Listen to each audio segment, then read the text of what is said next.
Satreskrim Polres Muara Enim ngeringkus dua tersangka spesialis curanmor di 12 TKP. Dari tersangka diamankan barang bukti puluhan sepeda motor hasil dari kejahatan.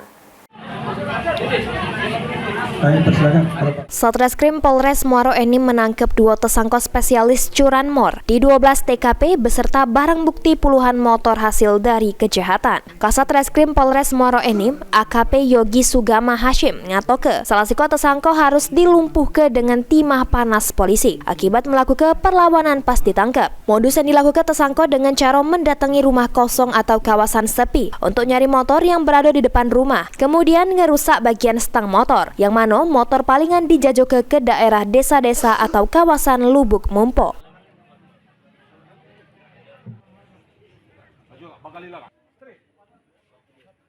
Saat dilakukan pengamanan, kedua tersangka tersebut mencoba melawan perlawanan pada petugas sehingga petugas mengambil tindakan tegas dan terukur. Untuk modus, mereka mengincar dari rumah kosong ataupun dan kendaraan yang lengah dari pengawasan kita.